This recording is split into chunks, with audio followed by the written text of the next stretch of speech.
He's our correspondent. Our correspondent. He has a degree. We swear. Mom, go away. I'm recording a podcast. Recording a podcast. Welcome back, everybody, to the Verified Podcast. My name is Shane. My name is Carlos. Today we have a philosophy expert, someone here to talk about not just philosophy, but about politics, how they're related. Super cool and interesting stuff. Please welcome to the show, Austin. Austin, how are you doing today?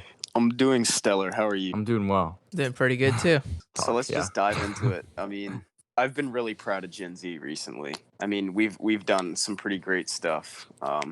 We bought out one of Trump's rallies, which I just think is it's absolutely hilarious to me. Basically, Gen Z, I think we are the way we are. We kind of have grown up in this world where it's like everything's kind of going downhill for us. You know, the environment's in shambles. Politics is getting worse and worse, more divided. Yeah. We were talking about absolutism, and I mean, a lot of Gen Z, I think some of them are kind of falling into it, but I think a lot of us do a good job of thinking for ourselves. I think Gen Z in particular is one of the more interesting generations we've ever had, because like there really hasn't been a generation that's grown up with like this much technology and this much stuff to fix and this much over our heads. And I think that's why a lot of Gen Z like has these existential feelings of like, I don't know if things are ever going to get better, and like we don't really know what the future holds. And I feel like for like boomers and millennials, they had something to look forward to. You know, they had like the American dream, and I don't really think I don't think our generation has one. And I think if we could find something to like sort of unify and work towards, like say like world hunger, or just generally pick out of any of the massive topics we have, you know, like ice caps melting and all that, we could really do some good work in fixing that type of stuff. But there's just so many different bases we have to cover. It's hard to really choose one, you know. I mean, Gen Z doesn't have the American dream. Guys, we have the TikTok dream, okay?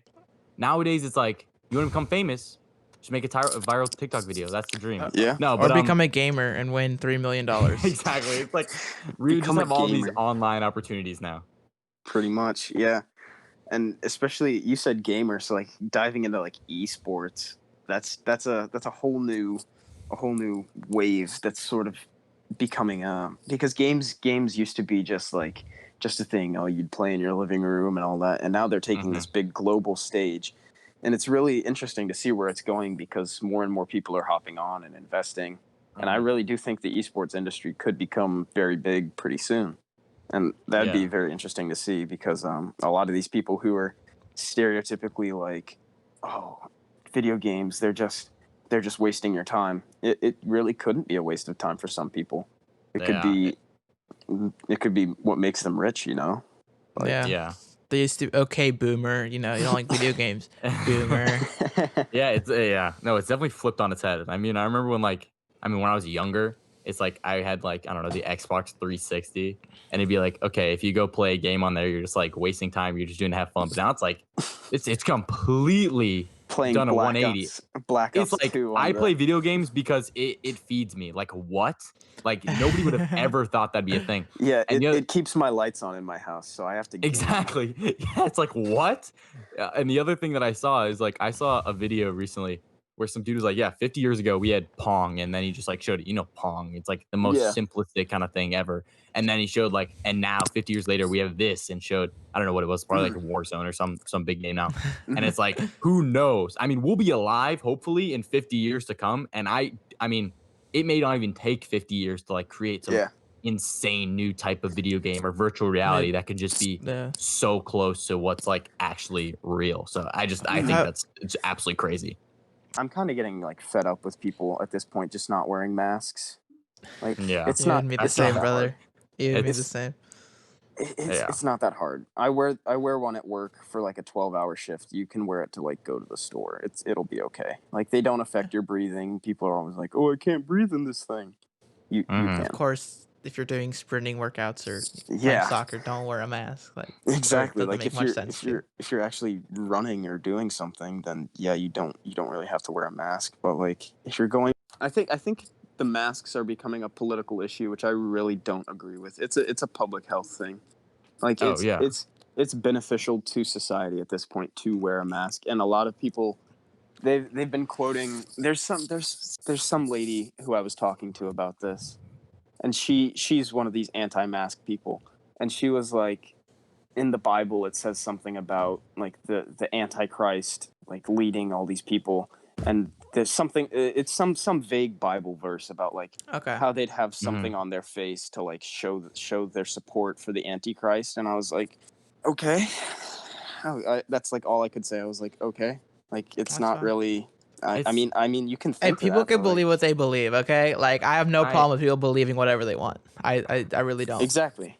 Is it if you're willing to risk your own health and safety for that, you can believe in that, you can do all that. But the thing about wearing a mask is it protects your germs from getting to me, so I don't feel like I should have to deal with your personal beliefs. If it directly affects me, then I don't think it should be a matter of just what you have to say about it. A lot of these companies have way more power than people think. Like, do either of you have Life360 on your phone? Just so your parents know where you are, or No. My anything like parents that? hate that. Yes, thank you. I am very against that app because in their user agreement, if you actually read it, there's a specific part of it where they're legally allowed. Like if you sign up for the app, they're legally allowed to sell your information to insurance companies, like your driving information and stuff like that, and like where you've been and all that type of stuff. They can sell it to insurance companies. I mean, other than like the breach of information, Austin, I'd love to hear what you have to say about this, because this is like something that my parents have explained to me. Like my parents like were like telling me, like my mom especially was telling me like she's way against Life360, and like for like the issues with it. I mean, it's the fact that the parents that track their kids, like they don't understand that tracking their kids just kind of, I don't know, there's some It takes sort of, away it makes something them about want. being a teenager. And it makes Because them want to do like not like exactly. worse things. It makes them want to go against their parents because their parents have a They iron have a fist over them. tracker on them. Yeah, Yeah, it's like, it's that old like saying where like strict parents create sneaky kids. Is yeah, no, basically 100%. yeah. I completely agree with that. I feel like I mean, if I actually did more thought than just kind of what I'm spewing out right now, I've definitely thought about this before, so it's not like I'm just coming up with this right now. But like, I mean, it's like kids just feel like, I mean, their like kind of freedoms are taken away from them, and it's like when Yeah. they shouldn't have to feel like they have to do, I mean, what are, viewed as like bad things, like behind their parents' backs, like, and they shouldn't have to feel like they're being watched all the time. Exactly. Like I mean, there's just inherent issues there. Y'all seen that Black Mirror episode? oh yeah, the mom that blocked like all the visceral images from like her kid in real life. Yeah. Yeah. So like it was like an advanced like Life360 thing that you basically not only you can track, but you can see what your kid's seeing. You could implant a chip in your kid's head, and it got to the point where it's like, oh, you could censor pornography, curse words, drugs, stuff like that. I feel like when That's just our parents were just growing up, oof. they were just like, okay, here's the time to be back home by, and like Exactly. that was it. And I feel like there's not really much more you need than that. I mean, I get that it's a more dangerous world out there than it was in like the 60s or the 70s. Yeah, and I mean, there was like less knowledge of bad things that you could like do, and like the bad side effects to doing certain things. But yeah, Oh, yeah, definitely. like not wearing a helmet, for example. Like people know what happened if you don't wear a helmet. It's like, oh, real quick, Austin, do you want to plug anything? I will say one thing before we leave. Support Black-owned businesses. Thank you guys so much for watching. If you guys did enjoy, be sure to follow us on all your favorite podcast listening platforms if you want to. If not, I guess that's cool. I don't know. Austin will probably be pretty sad if you don't. So, oh well. Maybe a little bit. You guys can check us out on Instagram at The Verified Podcast.